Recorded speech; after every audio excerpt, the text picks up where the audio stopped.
All right, hello everyone, and welcome to our Design a Dungeon contest showcase stream. I am Tasha, aka Tobbs, the host and producer of Core Live, and today I am joined by Patrick, aka Griffin. He is our Chief Marketing Officer, also my boss, and he is also an avid dungeon master. Patrick, you've worked on some amazing projects.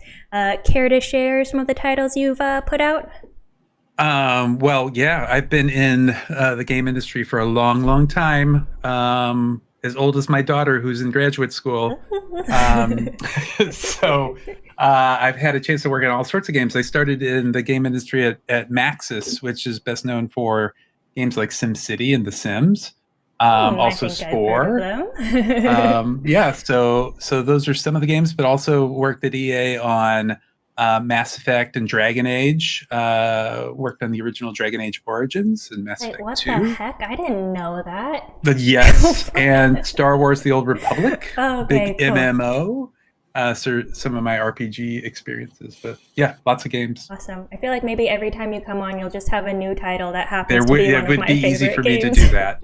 Yes, yeah. All right, and then of course, you guys may know this guy over here. This is Jordan, aka our Chief Creative Officer and co-founder. Pew, pew, pew, pew, pew, pew, pew.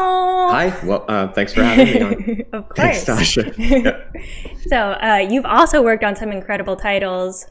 Care to share some of your faves? Sure, absolutely. I think probably two of my favorites were the original American McGee's Alice, which was just a ton of fun to work on, and I sort of was a programmer / designer on that. And then on Spore, I worked with Patrick actually back on Spore in the day, and I worked on the procedural animation as sort of a technical designer as well.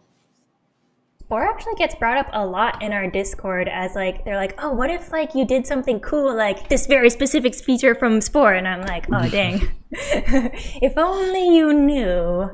All right, so let's dive into these entries. We've set aside quite a bit of time today, and I hope we're gonna try to play as many of the top 20 games as we can, time permitting, and we're gonna start off with the winner, aka Forgotten Cisterns by Kepu. So we're gonna jump in.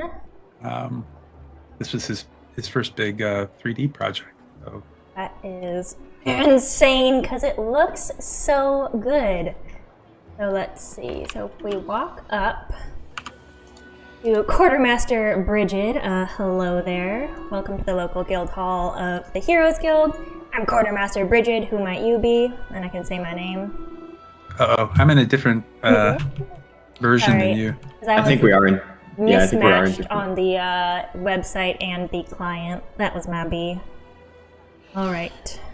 So of course we see this wonderful quest system, and I think a lot of people got this from Core Haven. And Jordan, you were involved in the development of that. If you want to share a little bit about that.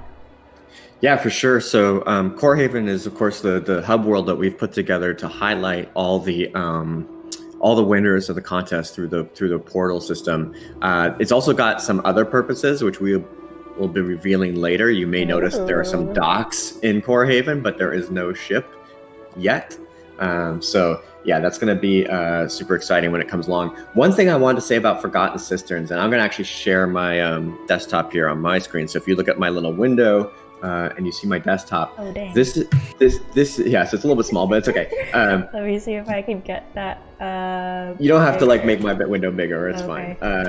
This is a target image that our environment artists put together over a year ago. And this is what they hoped that someday creators would be able to make in Core. And what's really cool about Forgotten Cisterns, and especially that scene that you're in right now, if you back up and you look at the windows, Bridget talks a lot, but if you back up and you look at the windows, he got surprisingly close for having never seen this image, right? Kepu never ever saw this image. This was just an internal target image that we had of what we hoped someday creators would be able to do. So I think it was really fascinating to me that this one actually got very, very close to that eerily image. Accurate. Yeah. Dang.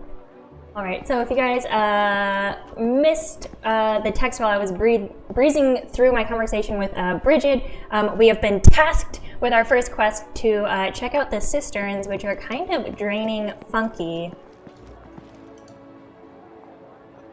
So I'm going to see if I can get into the same instance as you, because now I see there's only 3 players in your instance. Yeah, and if you guys wanted to hop in, I'll send the link out as well. Yeah, I'll try to stream snipe. I'm okay with that kind of stream sniping. And then, so you guys were both judges for this contest. That's correct. Yes. Yeah, we worked on judging the finalists, the top 20, or as we say, the D20. D20. Do you get that joke, Tasha? Yes, because you roll a D20 for all your initiatives good. Usually. Awesome. So I do not have a lot of experience with Dungeons and Dragons, although they did just release a book called Tasha's Cauldron of Everything, and I was like, I feel like this is a sign from the universe. So let's see, now we've learned there's something funky going on here. We can heal in this pool.